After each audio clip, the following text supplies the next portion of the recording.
kompaktitet vlen edhe për aleatët, zoti Bardhi?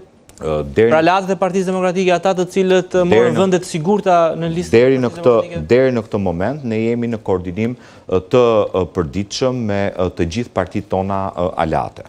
Edhe me Partinë Drejtësi, Integrim dhe Unitet? Po, absolutisht po. Ka patur një lajm sa i takon pavendosmërisë të zonjës Mesila Doda, ka patur edhe reagime në rrjetet sociale nga zyrtarë të Partisë Demokratike sa i takon pozicionit të saj, ndërkohë që zonja Doda ka marrë një vend të sigurt në listën e Partisë Demokratike.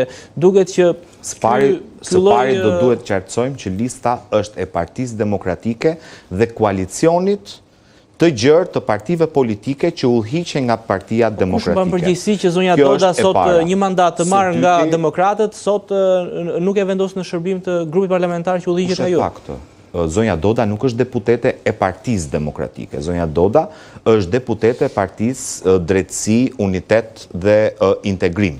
Dhe është në Kuvendin e Shqipërisë si deputete e asaj partie politike. Duke qenë se nuk ka grup parlamentar, për shkak se kjo parti ka vetëm një deputet, zonja Doda është regjistruar si deputete e pavarur, pra është një procedurë normale parlamentare.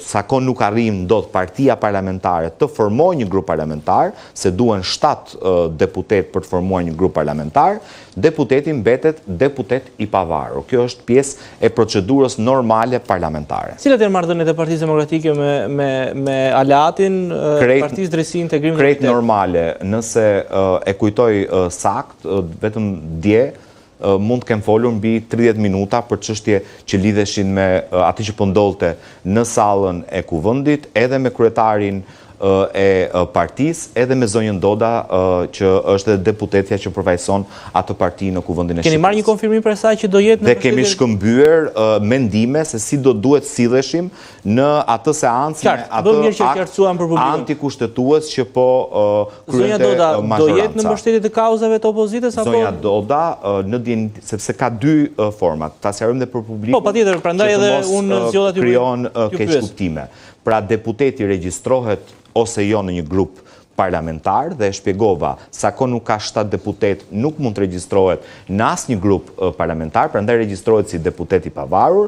Nga ana tjetër, deputetët bëjnë dhe një deklarat në fillim të çdo legjislature, ato që janë grup e bën grupi, ato që janë deputet individual bëjnë deklarat individuale, nëse janë të pozicionuar në opozit apo në mbështetje të shumicës parlamentare.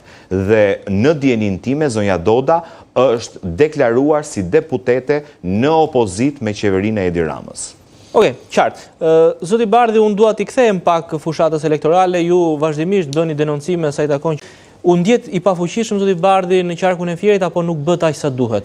Unë jam përpjekur, sigurisht gjithmonë ka vend për përmirësime në çfarë do lloj pune dhe në çfarë do lloj fushë. Unë jam përpjekur në kushtet ku isha të bëja maksimumin tim. Pra, nuk ka mbetur asgjë që unë kisha në dorë dhe Gazmend Bardhi nuk e ka bërë. Por do duhet kemi parasysh s'pari njerë që qarku i Fierit është bastion historik i Partisë Socialiste, për të mos e harruar, pra nuk është qarku i Fierit, po themi qarku i Shkodrës, qarku i Kuksit, ku ka një historik pozitiv të Partisë Demokratike. Ka qenë gjithmonë e kundërta. 2021 ishte një bilanc më i mirë elektoral i Partisë Demokratike në qarkun e Fierit. Siç ishte kudo në gjithë Shqipërinë. Një bilanc më pozitiv. Ndoshta e ka drejtuar më mirë zoti Basha partinë zoti Bardhi. Jo, ajo pastaj varet nga shumë rrethana, sigurisht që në 2021 ne nuk kishim kaluar 3 vitet një konflikti të brendshëm,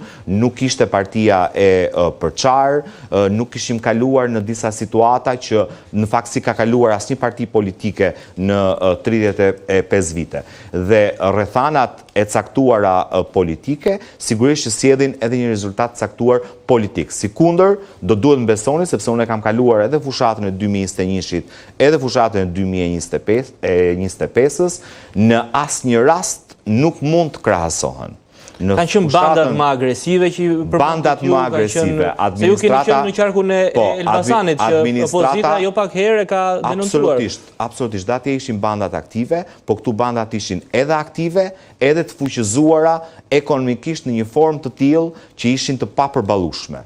Zdyti, administrata publike ishte 100% e angazhuar me burimet e saj njerëzore si ushtri elektorale e partisë në pushtet. Së treti, të gjitha strukturat ligjzbatuse në vend, përfshirë policinë e shtetit që ka një rol shumë të rëndësishëm në zgjedhje, ishte në